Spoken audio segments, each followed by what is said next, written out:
queria que vocês acompanhassem comigo. Eu sei que vocês já estão aí um tempinho sentados. Vocês acompanhassem comigo o texto que vai ser projetado aí, o texto bíblico, que é o texto da nossa conclusão e reflexão. São dois textos. Primeiro texto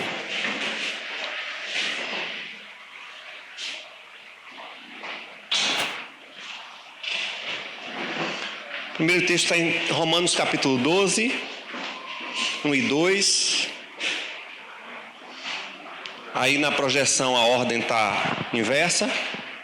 O primeiro texto que está aí na ordem é João, primeira carta de João à Igreja Geral, capítulo 2, de 12 a 17. Aí vocês leem comigo. Vamos lá? Filhinhos, eu lhes escrevi porque vocês conhecem o Pai. Pais, eu lhes escrevi porque vocês conhecem aquele que é desde o princípio. Jovens, eu lhes escrevi porque vocês são fortes e vocês venceram o maligno. Não amem o mundo, nem o que nele há. Se alguém amar o mundo, o amor do Pai não está nele. Pois tudo que há no mundo, a cobiça da carne, a cobiça dos olhos e a ostentação dos bens, não provém do Pai, mas do mundo. O mundo e a sua cobiça passam, mas aquele que faz a vontade de meu Pai permanece para sempre. E aí o outro texto diz, consecutivo a esse: portanto, irmãos, rogo-lhes pelas misericórdias de Deus, que se ofereçam em sacrifício vivo, santo e agradável a Deus. Este é o culto racional de vocês.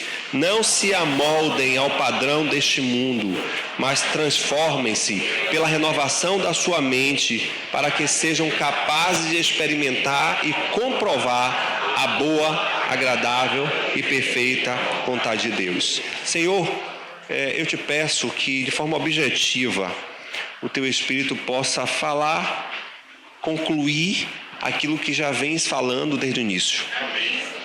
Sabemos daquilo que a gente pode reter, principalmente com a escuta, mas te pedimos que o Senhor supere todos esses dados de retenção daquilo que nós podemos fixar em nossos corações.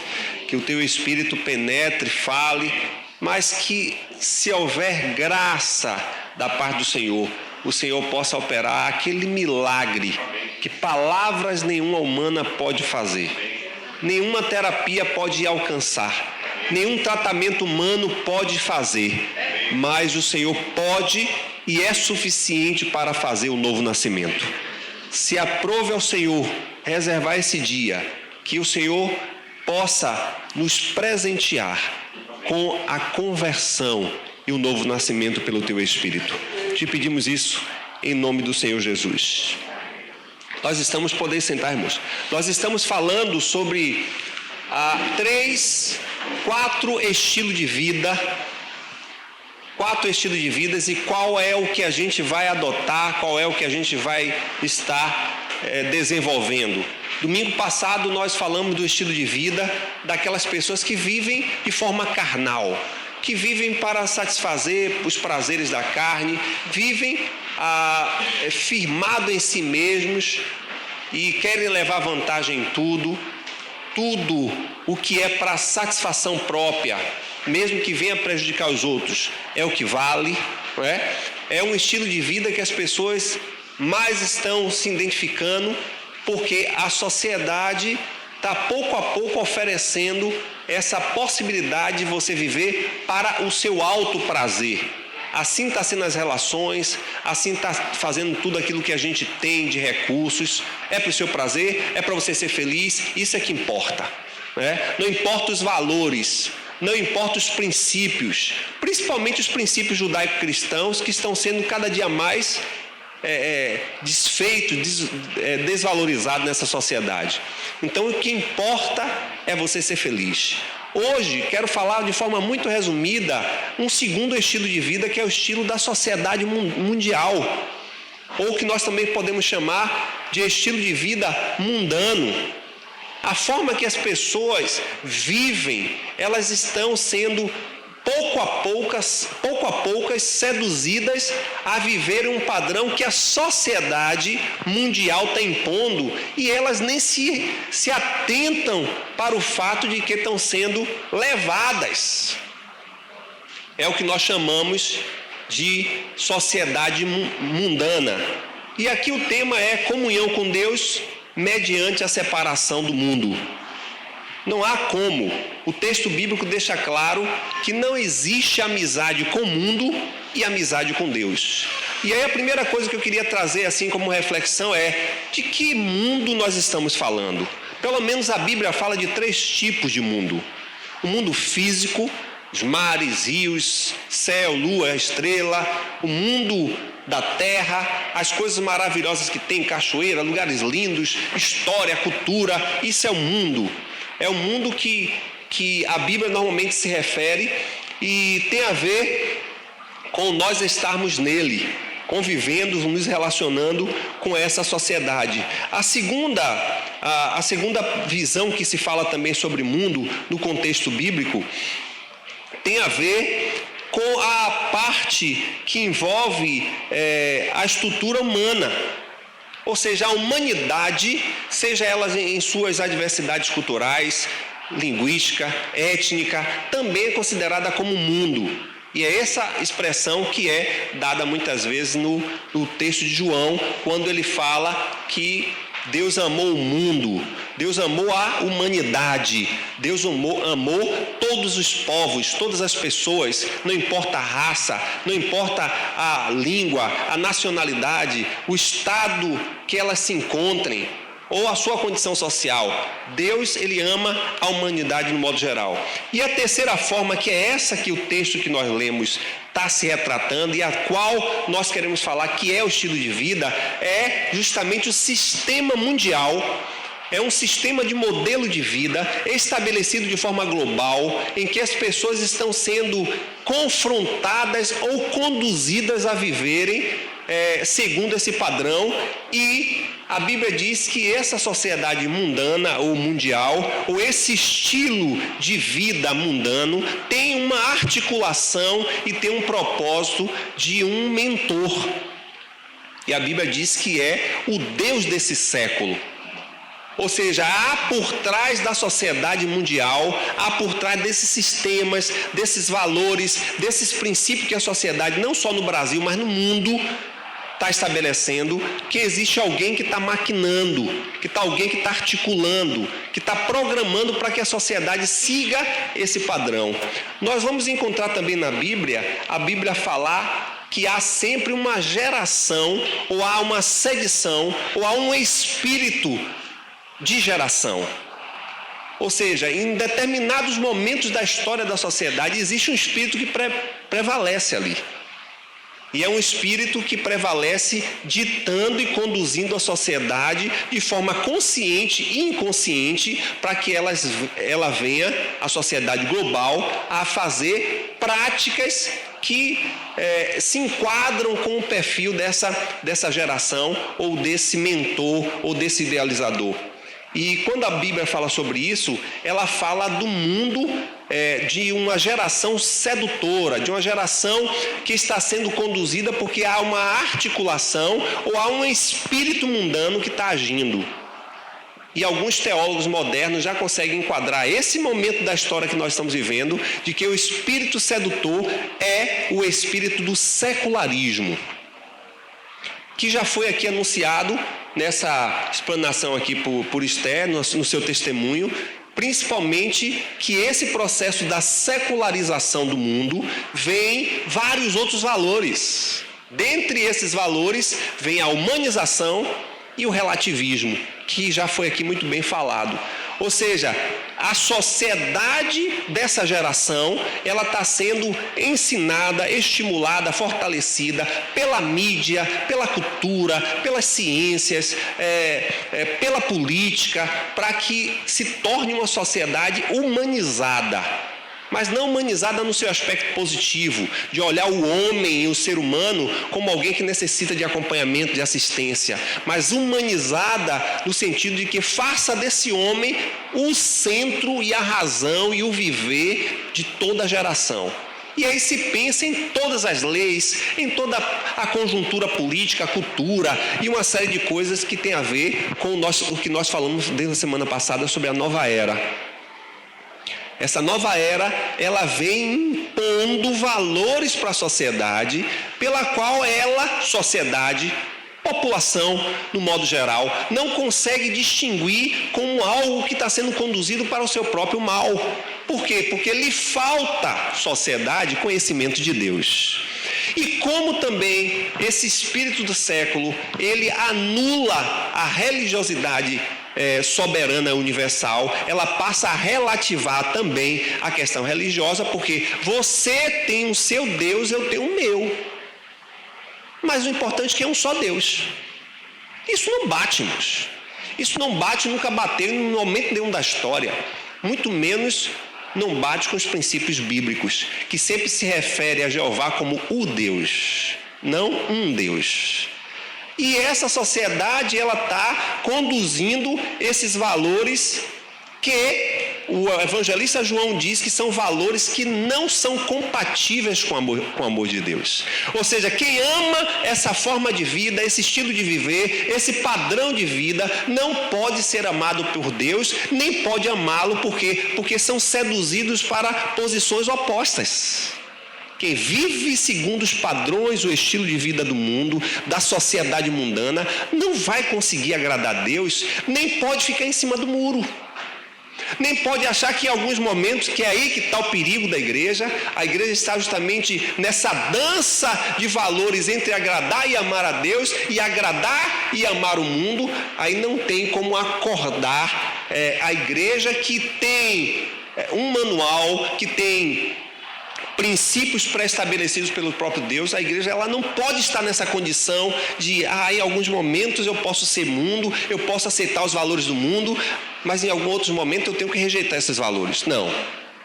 A igreja, ela precisa se posicionar de maneira bíblica, de maneira de estabelecer para si e para o outro os princípios de Deus. Nesse aspecto, a gente pode fazer um link em dizer que, ao posicionarmos assim, vamos ter, desde já, oposição, como Esther já colocou aqui. Quem está no mundo aí acadêmico, no mundo da pesquisa, nas universidades, seja estudando, fazendo mestrado, doutorado ou lecionando, já tem que estar convivendo com essa perseguição moral que já existe dentro das universidades, sobretudo as universidades públicas, porque foi muito bem articulado um projeto de religiosidade, de antirreligiosidade, de ateísmo, de relativismo, de humanismo.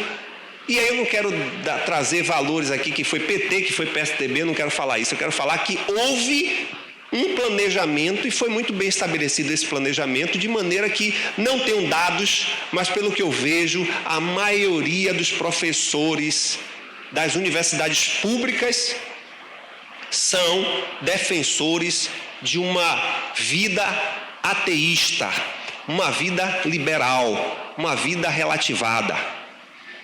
E aí está justamente educando a geração futura. E a sociedade, no contexto do Brasil, e aí eu volto a falar, não estou aqui para apontar partido político, mas o que se sabe é que o partido político antecessor a esse estava articulando projetos já pensando no público infantil, quando idealizou-se cartilha onde estaria ensinando a vida sexual para as crianças, tirando inclusive o direito dos próprios pais educar os seus filhos quanto à questão do gênero, quanto à questão da integridade sexual e uma série de coisas. Por quê? Porque para determinados países aquilo que ainda é aqui lei contrária e crime, para alguns países já não é. Para alguns países, ter relações com criança não é ilegal. É normal. Por quê? Porque se essa pessoa quer e pode ser feliz, pode ter relações com quem queira. E isso é algo que já em alguns países da Europa já é normal. Ou seja, não é estupro ter relações sexuais com menores de idade. E andou-se pensando aqui no Brasil tramitar algumas leis que também tirasse essa ideia de estupro. Como a gente está vendo outras leis aí que está tramitando aí, a gente não imagina o que tem de lei aí para ser colocada em votação, e se for de fato aprovado pelo parlamento brasileiro, nós vamos ter problemas, porque a maioria dessas leis estabelecidas para essa geração secularizada, são leis que vão de encontro aos princípios de Deus. E já está chegando o momento em que a gente tem que se posicionar. Já chegou o momento em que a gente tem que, de fato, mostrar e viver e dizer quem somos.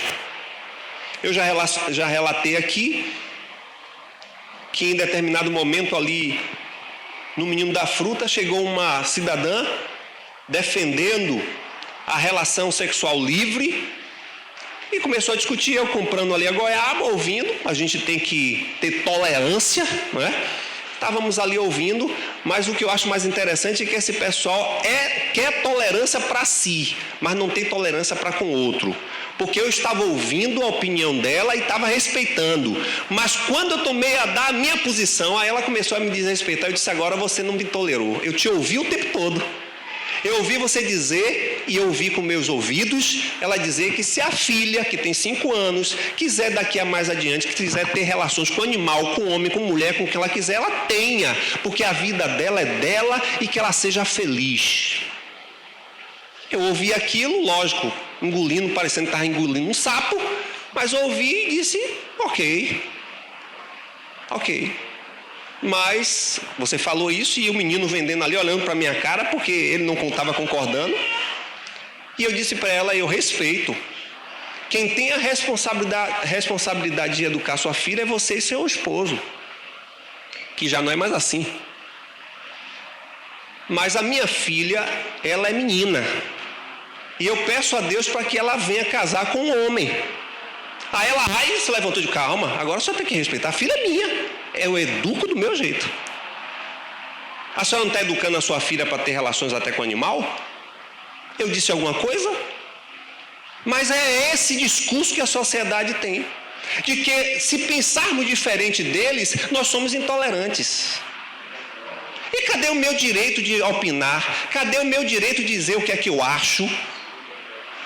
Cadê o meu direito de defender a minha fé? Se eu estou em um país onde eu sou livre de defender a minha identidade, por que eu tenho que aceitar o outro e o outro não pode me aceitar? Porque parece que só é uma mão de um lado só. Eu já falei aqui aos irmãos, e já me pronunciei várias vezes, e Patrícia sempre ouve eu falar isso lá em casa, Isabelle, que eu não concordo com nada que traga desrespeito, principalmente à fé alheia. Como, por exemplo, aqueles grupos de irmãos, que eu não sei nem se são irmãos, foram naquela pedra lá de Xangô e colocaram o sal. Isso eu acho um desrespeito. Eu acho um desrespeito. Sabe por que é um desrespeito? Porque eles acabam manchando a minha identidade. Porque todo mundo diz, os evangélicos que fizeram isso. E não foi eu, foi você que jogou o sal lá? Não, foi um grupo de gente que não conhece a Bíblia. Porque se há alguém que respeita e tolera, e a Bíblia diz que as pessoas vêm pela fé, pela verdade, e a verdade é a verdade de Deus. Não sou eu que tenho que impor a verdade de ninguém. Então a pessoa vai lá na Pedra de Xangô, que é um lugar de cerimônia e de culto afro, vai e joga sal, desrespeitando, sabe? Como nós estamos vendo o movimento que está acontecendo no Rio de Janeiro de vários traficantes, isso aí não tem envolvimento nenhum com a igreja, mas vários traficantes estão fechando os terreiros, tocando fogo, dizendo que é para todo tipo de coisa do diabo sair dos morros. E aí o que é que a mídia diz? A mídia diz logo o seguinte: porque são os evangélicos que estão fazendo isso. Mas não é evangélico não, quem está fazendo isso são os traficantes. Inclusive, uma certa emissora colocou um desses traficantes, filmaram secretamente, que hoje é muito fácil fazer isso, filmaram e ele falando, mais de uns 7 homens muito fortemente armados, falando: nós vamos te dar 2 horas para você sair desse terreiro, porque em nome de Jesus a gente não quer você aqui. Ainda usando o nome de Jesus. Aí quem está de cá diz o seguinte: se eles estão usando o nome de Jesus, quem é? Ele é evangélico. E aí alguém que estava lá se defendendo, correndo, meu Deus, pegando os seus utensílios religiosos ali, correndo e com a arma mesmo, apontando, e você sabe que esse povo mata. E aí depois tocaram fogo no terreiro. Eu nunca vou aceitar um negócio desse, meus. Eu nunca vou aceitar isso. Por quê? Porque as coisas que vêm para o reino de Deus são coisas que vêm pela graça e pelo amor de Deus. Não é pela minha força, eu não vou convencer ninguém a mudar de vida. Quem convence é Deus. E se aquelas pessoas estão fazendo aquilo para mal ou bem de alguém, elas vão prestar conta a Deus. Agora, se elas querem saber o que é que eu acho, o que é que eu penso e qual é a minha fé, aí eu defendo. Mas eu não tenho o direito de chegar lá e menosprezar, e afrontar, e desrespeitar, porque eu também não quero que façam o mesmo com a minha fé. Como a gente já teve gente de chegar aqui na porta, me ameaçar e fazer acontecer. Isso não é certo. Mas esse espírito do mundo está fazendo esse tipo de coisa. Como a gente tem visto muito confrontos e desrespeito, porque principalmente esses professores, eles impõem a vontade deles, a ideologia deles, e a gente, enquanto aluno, não pode falar nada. Isabelle está sofrendo isso também no IFBA, porque tem que ser aquilo que eles estão colocando. E se você diz que pensa diferente, aí te pergunta logo: é evangélico? E parece que é evangélico hoje é outro tipo de gente. É xingamento. Inclusive estão atrelando as decisões, não vou dizer catastróficas, porque não posso falar isso, mas as decisões bolsonarianas, vamos dizer que se existe essa palavra, como se a gente fosse os evangélicos que estivessem orientando o presidente. Por quê? Porque a bancada evangélica está lá e tal, mas a bancada evangélica, desde quando eu conheço, sempre apoiou todo mundo. Quando era Fernando Henrique, que privatizou, vendeu o nosso país, a bancada evangélica estava lá apoiando, que não me representa. Quando foi Lula, eu lembro perfeitamente que a bancada evangélica apoiou Lula de forma incondicional. Agora Lula é a pior miséria que tem.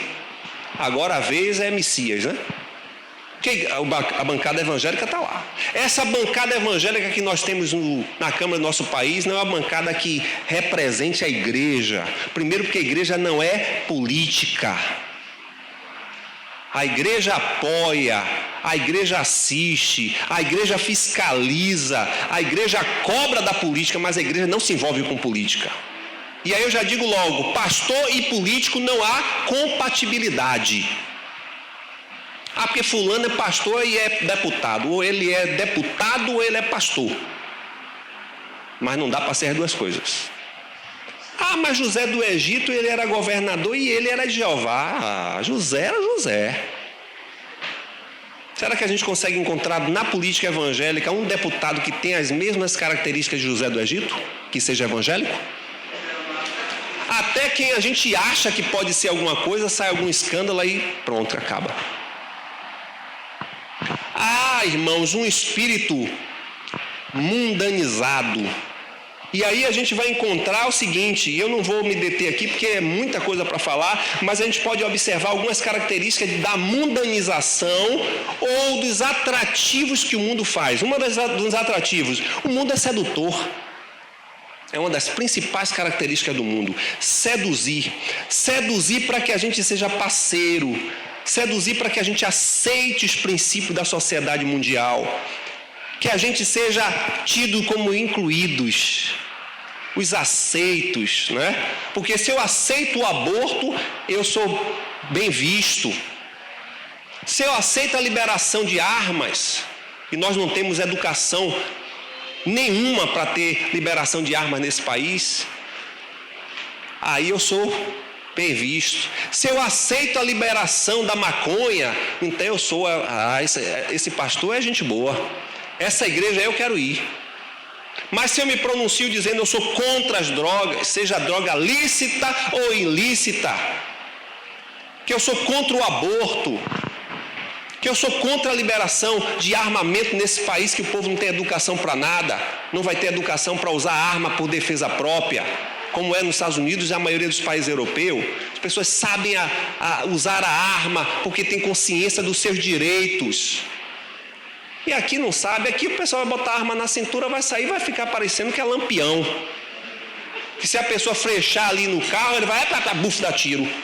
Aí está defendendo que propriedade? Está se defendendo porque a ideia do armamento é uma defesa própria e dos seus. Isso é inoperância do poder do Estado em desenvolver uma política de segurança pública que faça e cumpra o seu papel, então, que é dar armamento ao povo. E tem crente que está fazendo a mesma coisa. Está no púlpito, não, eu sou só a favor. Então os crentes da igreja vão estar... Imaginou esse culto aqui todo mundo armado? Você já imaginou? Aquele cidadão que me xingou aqui, imagine. Ele chegou ali xingando, eu com minha pistola aqui, Erval. Eu mirava ele, eu estou defendendo minha honra. Ele me agrediu. É, defesa minha. Meu não, né? Porque eu não vou fazer isso. Porque o pior, né, como diz o cidadão aí, um deputado meio doidão aí, diz que a pior arma que a gente tem é a arma de 66 calibres, né, que é as escrituras. Mas e aí? Se eu for a favor, mas a sociedade, ela impõe. Você tem que fazer. Você não é de acordo a isso não, Você não é a favor disso não? E aí você vai ali sendo seduzido. A sociedade, ela faz um outro papel, que é o papel que está consumindo a igreja. Ela tira os propósitos celestiais e põe as prioridades terrenas. Isso é coisa da sociedade, sabe por quê? Porque se você compra um carro e o seu vizinho de condomínio tem um carro com injeção eletrônica ou automático, ele pergunta logo, rapaz, esse carro novo aí seu e tal, que bom e tal. Aí você diz, mas como é ele? O meu é automático. Já disse que o dele é melhor do que o seu. Mas o meu é meu. Eu comprei dentro dos meus recursos, dentro das minhas possibilidades, e eu só pude comprar aquele que é mecânico, eu não pude comprar aquele que é automático. Mas a sociedade impõe para você valores e diz que o valor é você ter um carro automático porque você é mais economicamente melhor do que aquele que tem aquele carro, né? Aquele que normalmente a gente entra direitinho aí, o mob, né? É todo apertadinho, a gente que é alto não sabe conseguir, mas foi aquele que Deus me deu. Que nem tenho ele ainda, e se o Senhor quiser me dar, o Senhor, muito obrigado. Mas a sociedade impõe valores. Aí se você vai para o mundo acadêmico, é a mesma coisa. Se você tem mestrado, eu tenho doutorado. Quer dizer, você já fica para baixo. Aí você, para ficar no mesmo nível, você tem que entrar também no doutorado. Quando você chega no doutorado, a pessoa diz, você tem doutorado? Eu tenho. Mas eu tenho 12 artigos. Tenho 5 livros e você. Aí você entra naquele sistema que a gente, enquanto igreja, está parecendo que entrar na mesma. E aí vem aquela ideia de novo, de você vai no shopping, o shopping está lá, promoção. Aí você já olha, eu nunca vi tanto sapato mulher ter. Depende do homem. Mas tem tanta sapato, tanta bolsa, tanta coisa. Aí passa ali, está em promoção, você precisa? Não, mas está na promoção, era 80, está por 60. E já dizia alguém, e eu não quero colocar isso como base, já dizia alguém que a mulher vai comprar aquela bolsa não é para ela, é para mostrar para outra mulher.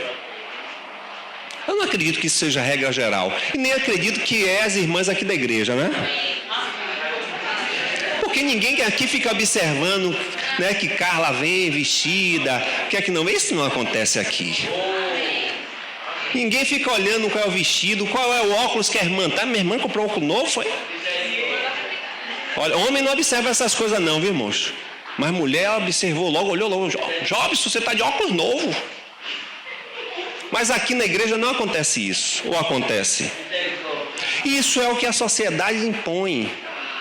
Isso é o que é normal na sociedade. Porque a sociedade, ela quer que você viva na perspectiva dessa terra. Quanto mais coisa você tem, poder, riqueza, posição, é o que ela quer. E a gente entra nesse sistema de buscar, e esquece o seguinte, que na hora que a doença vier e na hora que a morte vier, não importa se a pessoa é milionária. Ela bate a porta e a Bíblia já diz que ela vem fazendo um questionamento, perguntando, louco, se te pedir a tua vida hoje, a tua alma, o que tens preparado? Eu estava pensando aquele líder religioso que está aí no processo espírita, aquele homem é riquíssimo. E eu ouvi nessa semana Edivaldo Franco falar, eu disse, mas como é que defendem a mesma ideologia e são tão diferentes? Né? Você vê quem viu aí a reportagem daquele João que não é de Deus, porque se fosse de Deus ele nunca faria aquilo. Ele falando uma pá de arrogância, uma prepotência, aquele homem era o general da cidade, irmãos. Aquele homem comprava todo mundo, aquele homem se prostituía com todo mundo, aquele homem pegava todas as mulheres e pagava para as mulheres ficarem em silêncio. Aí você vê Edivaldo Franco, é uma simplicidade. Um homem parece que vive em outro planeta. Vive em uma perspectiva diferente. E eu pensando, mas pensam na mesma ideologia, né? São espíritas os dois, mas como é que são tão diferentes? E uma das coisas que eu vi Edivaldo Franco falar, alguém falando sobre um livro que ele estava lançando aí uma semana aí, ele falou, mas o senhor tem tantos livros, ele disse, não, eu não tenho nada, não tenho nada, foi a luz do alto que me deu. A sociedade quer dizer que você é, a sociedade quer dizer que você tem, a sociedade quer impor para você valores que nem sempre são valores que você pode sustentar. Ou você não conhece alguém que anda de carro novo, mas está devendo as parcelas? Você não conhece gente que está em condomínio luxuoso, pagando 600, 700 reais do condomínio, porque lá tem, todo tipo de entretenimento, mas está devendo a Deus e o mundo, porque são os valores que o mundo diz que você deve viver, quando na verdade o Senhor diz que nós devemos viver com simplicidade. Aí as pessoas não gostam das coisas de Deus, porque Deus propõe coisas que são diferentes. Enquanto a sociedade diz que você tem que ter poder, você tem que ter riqueza, você tem que ter dinheiro, Jesus diz, se você quiser ser grande, seja pequeno. Se você quiser ser exaltado, seja humilhado. Aí a sociedade não quer vir para Jesus por isso, porque é difícil ser cristão. Ser discípulo de Jesus é difícil. E esse mundanismo ela vai oferecendo, e a Bíblia diz que o mundo opõe-se a Deus. Por que se opõe a Deus? Porque os valores do mundo é para essa sociedade. Os valores do mundo é para aqui e agora, é o consumo aqui. Mas ninguém para pensar que está envelhecendo e vai morrer. E para onde vai depois da morte? Para mim acabou tudo, é aqui que tem que consumir tudo. É assim? Acha que a vida é só aqui? Mas a sociedade está vivendo dessa forma. Se você quiser ganhar tudo, ter todas as condições, faça, porque você não sabe depois da morte o que vai acontecer, então você curta mesmo. Quer levar vantagem em tudo. E a sociedade é sedutora porque ela quer que você viva conforme ela é. O que for necessário para você subir em sua função no seu trabalho, faça. O importante é que você se dê bem. Que você passe por cima dos princípios éticos, que você passe por cima do coleguismo, do companheirismo. O importante é que seu colega se ferre, que você chegue bem. E a sociedade acha que isso é normal. Inclusive a sociedade está achando que ser corrupto é melhor do que ser justo. As pessoas querem levar vantagem em tudo. É em uma fila do mercado. E ainda chama a gente de otário quando passa na frente. Por quê? Porque é o que a sociedade diz. O mundo é sedutor, o mundo obscurece a visão de que há um futuro. E esse espírito desse século, ele é terrível. Ele está levando a humanidade aos mais baixos níveis morais. Eu já falei a semana passada, a gente não consegue imaginar o que é que as pessoas estão fazendo com suas vidas sexuais. E acho interessante, irmãos, que quando adquirem o HIV, acabou a vida. Que a gente não tem ouvido mais certas campanhas, mas tem crescido assustadoramente o índice de pessoas abaixo de 27 anos com o vírus do HIV. Acaba com a vida. É algo que não tem cura, embora que toma coquetel, dá uma sobrevida. Mas as pessoas querem curtir. E depois que curtem, as noitadas com drogas e todo tipo de sexo, que aí vai pegar o exame e diagnosticar que foi positivo, aí acabou o sentido de vida. Eu estava olhando também essa semana aí inúmeros artistas globais, não só daqui da mídia do Brasil, mas inúmeros artistas, principalmente de Hollywood, com a vida que no passado era grande sucesso, hoje são viciados, vários com problemas emocionais, suicídio. Essa sociedade não se importa com você. Ela se importa com o que você pode dar. Ela se importa com o que você é. Se você tem dinheiro, se você tem poder, se você tem fama, se você tem isso, é isso que ela importa. É uma sociedade que está naturalizando, normalizando, liberando e secularizando tudo que diz respeito às coisas de Deus. Deus diz isso, vamos fazer contrário. Deus fala isso sobre a família, nós vamos fazer diferente. E o que nós estamos vendo aí é o resultado dessa sociedade que está. As clínicas terapêuticas é que está vendo aí quantas pessoas estão feridas na alma. Porque estão mudando tudo que é natural de Deus para o que é anormal. Respeito, amo essas pessoas do jeito que elas são, mas eu não tenho o direito, nem elas têm o direito de achar que eu tenho que concordar. Tolero, aceito, respeito, me relaciono, não faço nenhuma diferença com ninguém. Mas se perguntarem o que é que eu acho, o que é que eu penso, eu digo o que é que eu acredito. Até quando eu vou poder fazer isso? Não sei até quando, porque já está começando a restringir. Vai chegar um tempo que eu não vou poder me posicionar mais. Assim como na Coreia do Norte, já foi falado aqui, as pessoas não têm liberdade para fazer nada, não só em relação à fé, em relação a nada. Até direito à grande mídia é controlado pelo governo.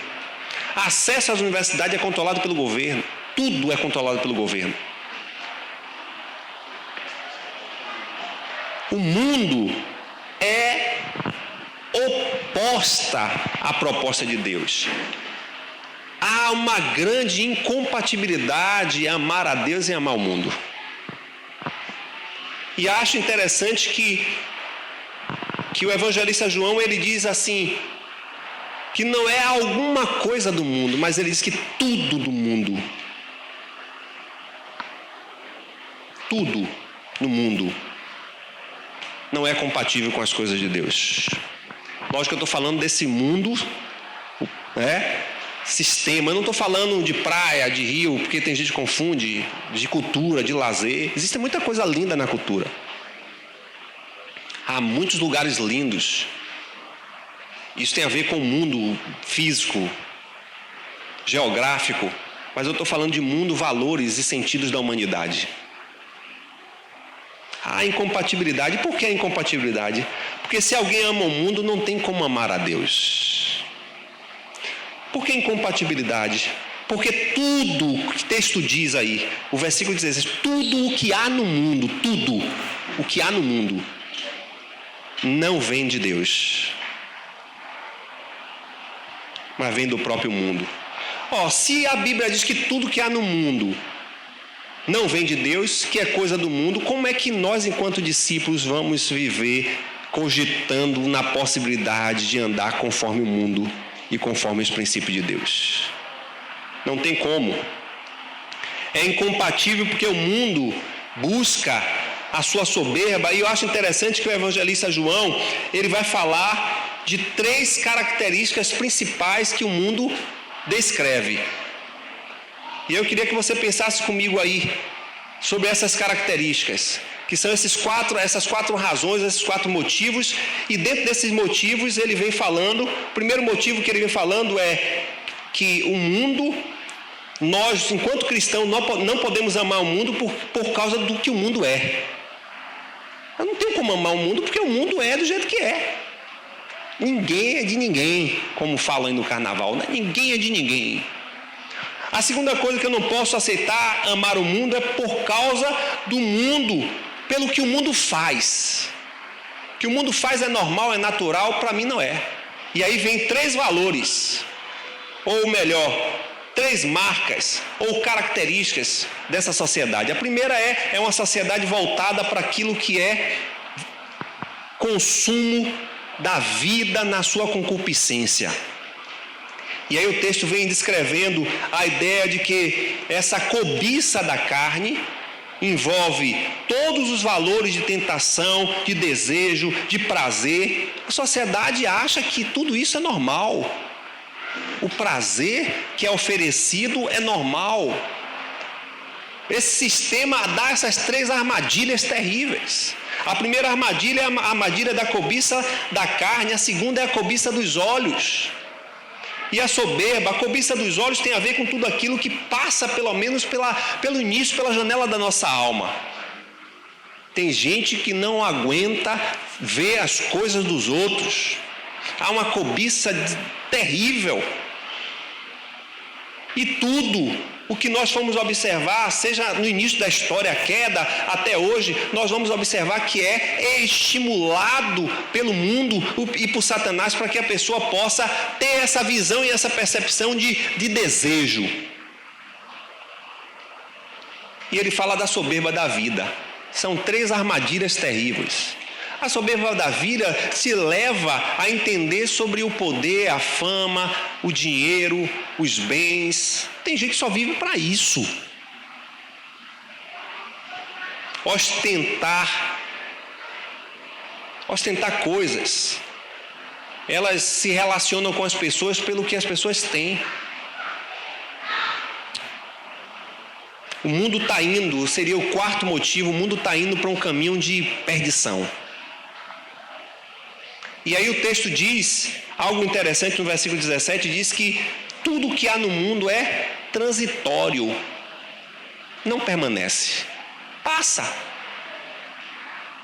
Eu estava observando aquele político baiano, prepotente até a alma, Gedel. Como Gedel era, recentemente passou aí um desses programas de TV, como é que o homem está.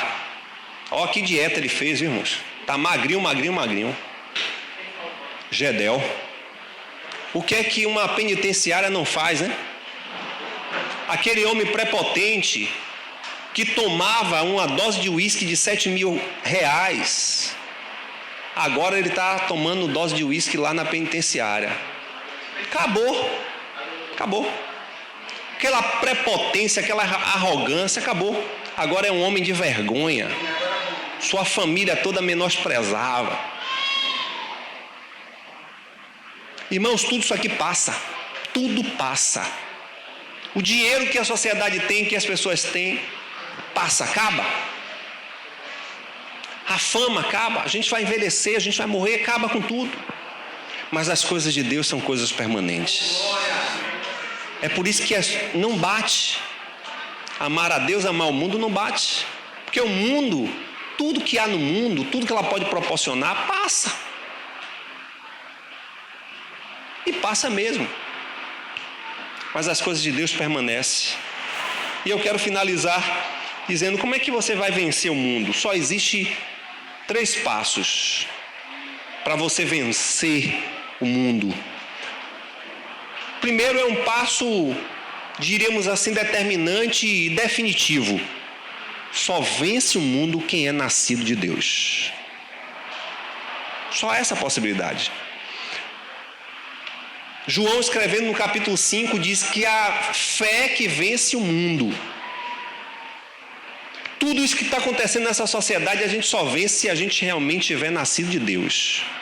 Se a gente entender que Deus é a razão principal da nossa vida, que Jesus em toda a sua amplitude é a razão do nosso caminhar, do nosso viver, porque se a gente não tem isso como certeza, nós vamos ser consumidos. E como diz Paulo aos Romanos, nós vamos ser moldados ao mundo. Quem nasceu em Deus, quem nasceu de novo, que está vivendo para vencer todas as lutas do dia a dia, de si mesmo, dessa sociedade que impõe uma série de valores que você não concorda porque não são os valores de Deus, só vai vencer essa sociedade, esse mundo, quem de fato tiver nascido em Deus.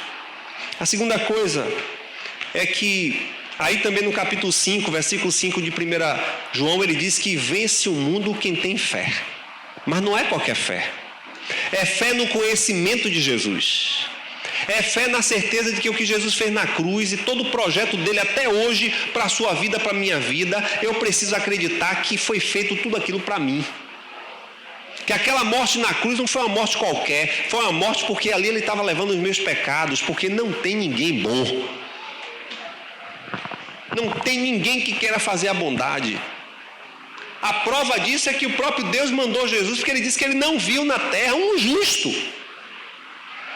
E eu venço essa sociedade, esses valores dessa sociedade, quando eu olho para Jesus e digo: Senhor, tudo que você fez na cruz por mim, tudo que você está fazendo hoje, tentando mudar, transformar a minha vida, eu quero continuar firme, acreditando que esse processo é um processo contínuo. Porque tem gente que diz assim: eu estou na igreja, agora estou bem. Não, ninguém está bem. Nós estamos na igreja, mas não quer dizer nada. Nós temos que estar em Cristo. Estando em Cristo é estar firmado em conhecê-lo, dia após dia. E terceiro, que também é uma decisão minha e sua, já Paulo escrevendo aos Romanos, ele diz que só vence o mundo quem não vai se moldar ao mundo. Aí você não vai nunca ser seduzido, contaminado pelo mundo, porque você não vai concordar com os valores que o mundo está te propondo como normal, como natural, porque não são. E aí a gente precisa pensar em olhar para o mundo e reivindicar esse mundo, porque nós estamos aqui nessa sociedade, ninguém saiu daqui, ninguém está morando nos ares, está morando nessa terra, temos que pagar os mesmos tributos, temos que pegar transporte público, temos que servir aí com as clínicas, sei lá, o mundo que tiver. Nós estamos aqui nessa sociedade, mas nós temos que nessa sociedade fazer diferença e reivindicar essa sociedade para se voltar para Deus. Agora, se vão voltar, não é uma competência minha. Esse é um estilo que você tem a opção de seguir. O primeiro estilo é o estilo carnal. Andar segundo a sua carne, aos seus desejos, à sua vontade, aos seus propósitos e anular o que Deus quer. Segundo estilo é o estilo do mundo. Isso aí mesmo. O mundo diz isso, eu também acho assim. Eu ouvi até alguém dizer que eu prefiro que meu filho use drogas em casa do que vá para o mundo. A sociedade para a rua fumar. E alguém que me disse isso, eu disse, mas você não soube dar uma palavra e dizer assim, o desejo que eu tenho é que meu filho não usasse droga nenhuma. Não é permitir que ele use droga na minha casa, é permitir que ele não use. Ou seja, nós estamos dando um jeito para tornar a coisa natural de maneira que a gente quer até legalizar, normatizar. E essa mesma mãe disse que deixa até reservado um dinheiro no mês para que ele compre. Isso nós estamos falando de drogas. Tem pais que estão permitindo os seus filhos fazerem muito pior dentro de casa. Por quê? Porque isso é normal. Qual é o problema? Nós estamos em um extremo tão grande, irmãos, da distorção sexual, que há famílias que os filhos trocam de parceiros entre os pais. O filho mora com a mulher em casa, o pai e a mãe também, e na hora troca. Não fiquem fazendo cara de espanto não, que isso é normal. Para você e para mim não, mas para a sociedade. O importante é que todo mundo tenha prazer e seja feliz. Nem que essa felicidade te leve para a cova. Mas é assim que a sociedade está colocando. E eu não posso amar essa sociedade. Eu amo essas pessoas, mas eu não posso amar essa sociedade como ela está andando. É difícil. Jesus nunca disse que seria fácil. Jesus sempre disse que para segui-lo era necessário passar pela morte, e morte de cruz. Se alguém pode achar e pensar e dizer que foi enganado ao alguém falar que o evangelho era fácil, eu quero lhe dizer que essa pessoa mentiu. Porque o evangelho genuíno de Jesus é difícil. Porque contrapõe os nossos valores e os valores dessa sociedade. Agora, mesmo com toda essa dificuldade, você tem recompensas espirituais e eternas, que vale a pena pagar o preço. A gente ouviu aqui testemunho de várias pessoas que perderam a liberdade, perderam seus filhos, como a irmã que perdeu. São relatos reais, viu, irmãos? Não é fictício isso não. Há pessoas que perderam a liberdade porque acreditam em Cristo, mas não se submetem a valores do mundo. Como é que você quer viver? Você quer ficar de boa com a sociedade, com seu colega de trabalho, com seu amigo, com seu professor, e dizer, não, eu vou concordar, não é? Meu coração eu não vou concordar, mas eu vou dizer que concordo. É assim que você vai se posicionar? É assim que você vai se posicionar em relação ao seu vizinho, que vai achar que é normal, que é natural, algumas práticas, e você, não, para ficar bem com o vizinho, eu não vou entrar em atrito aí. Ninguém está mandando entrar em atrito com ninguém. Mas nós precisamos nos posicionar. E a sociedade precisa nos dar o direito tolerável de eu colocar aquilo que eu penso e que eu acho. Da mesma forma que eu respeito a opinião das pessoas. Qual é o estilo de vida que você quer viver?